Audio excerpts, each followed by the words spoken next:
درود به همه، خوش اومدیم به 11مین درس آموزش و مقایسه پریمیر و فاینال کات. من ناصر فکور قرار این جلسه بهتون کانکت کردن کلیپ ها رو آموزش بدم. با من همراه باشید.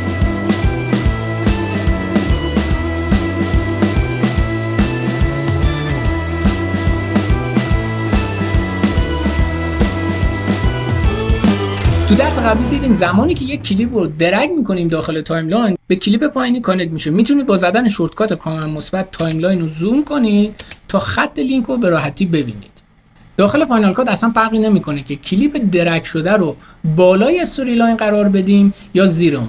میبینید که در هر صورت کلیپ ها به هم دیگه کانکت میشن. حالا پلی هد رو به یه محدوده زمانی دیگه انتقال بدید. برای اینکه بتونید یک کلیپ رو مستقیما از داخل پنجره براوزر به اون جایی که پلی هد قرار داره کانکت کنید، کافیه روی این آیکون که شکلش نشان دهنده کانکت شدن کلیپ هست کلیک کنید یا از شورتکات کیو استفاده کنید. ابتدای کلیپ اونجایی که پلی هد قرار داشت کانکت میشه. خب این کلیپ رو پاک کنید. حالا اگه شیفت رو نگه دارید و شورتکات کیو رو بزنید، انتهای کلیپ به پلی هد میچسبه. حواستون باشه همونجور که کلیپ های کانکت شده با هم دیگه جابجا میشن، با زدن شورتکات دیلیت با هم دیگه پاک هم میشن.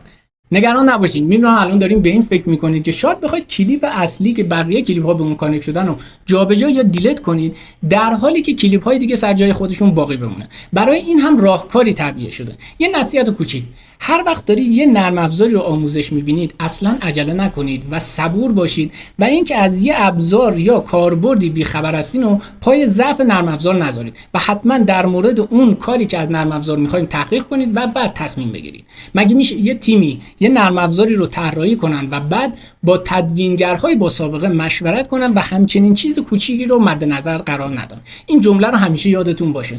مگه میشه نداشته باشه؟ بریم سراغ نرم افزار. با نگه داشتن شورتکات تیلدا کنار موس آیکونی ظاهر میشه که نشون دهنده غیر فعال شدن کانکت کلیپ هاست. حالا میتونید کلیپتون رو همزمان به هر جایی که میخواین درگ کنید، در حالی که کلیپ کانکت شده سر جای خودش باقی میمونه، اما کلیپ های بعدی جایگزین این کلیپ میشن. حالا چیکار کنیم که این اتفاق هم نیفته؟ برای این کار باید از منوی ابزار پوزیشن رو انتخاب کنید یا شورتکات پی رو بزنید. حالا دوباره تیلدا رو نگه دارید، کلیپ رو جابجا کنید. میبینید که یه گپ میسازه و کلیپ بالایی به اون کانکت میشه. یه راه حل دیگه هم برای این کار وجود داره، اونم خارج کردن کلیپ از داخل استوری لاین. کلیپتون رو سلکت کنید، به منوی ادیت برید و لیفت فرام استوری لاین رو بزنید یا از شورتکات کامند آپشن فلش بالا استفاده کنید. میتونید یک کلیپ دیگه رو به همین روش به استوری لاین انتقال بدید. در واقع اون رو اووررایت کنید. کلیپ رو سلکت کنید، به منوی ادیت برید و اووررایت تو پرایمری استوری لاین رو انتخاب کنید. همچنین میتونید برای انجام این کار از شورتکات کامند آپشن فلش پایین هم استفاده کنید. کانکت شدن کلیپ ها داخل فاینال کات شاید در ابتدا سخت و دست و پاگیر باشه، اما قابلیت های زیادی داره که بعد از یادگیری و تسلط به اونها نمیشه به راحتی از اونها گذشت و چشم پوشی کرد. همیشه این جمله یادتون باشه: مگه میشه نداشته باشه؟ بریم سراغ پریمیر.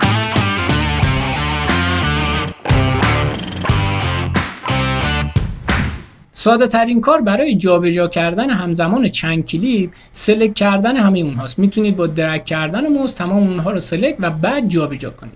راه حل بعدی مشابه کانکت کردن در فاینال کات اینه که چند کلیپ رو سلکت کنید و با راست کلیک کردن روی یکی از اونها گزینه گروپ رو انتخاب کنید. خب برای دیسلکت شدن روی محدوده تیر رنگ کلیک کنید، دوباره روی یکی از کلیپ های مجموعه کلیک کنید. میبینید تمام کلیپ ها سلکت میشن و به راحتی میتونید اونها رو جابجا کنید.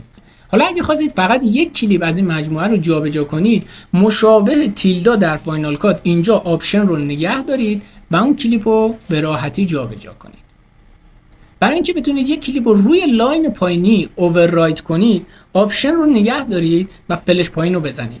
برای برگردوندنش میتونید از شورتکات کامند Z در مک و از کنترل Z در ویندوز استفاده کنید. و برای انتقال کلیپ به لاین بالاتر میتونید با نگه داشتن آپشن و زدن فلش بالا این کار رو انجام بدید و یا اینکه با موس اون رو انتقال بدید. یکی دیگه از قابلیت‌های گروپ شدن اعمال یک افکت روی همه کلیپ هاست و اگه یکی از افکت‌های مجموعه بلا رو از داخل بخش ویدیو افکت انتخاب کنید و روی یکی از کلیپ‌ها درگ کنید، می‌بینید همزمان تمام کلیپ‌های تصویری ما سلکت میشن و این افکت روی تمام اونها اعمال میشه. برای اینکه کلیپ‌ها رو از حالت گروپ خارج کنید، روی یکی از اونها راست کلیک کنید و آن گروپ رو بزنید.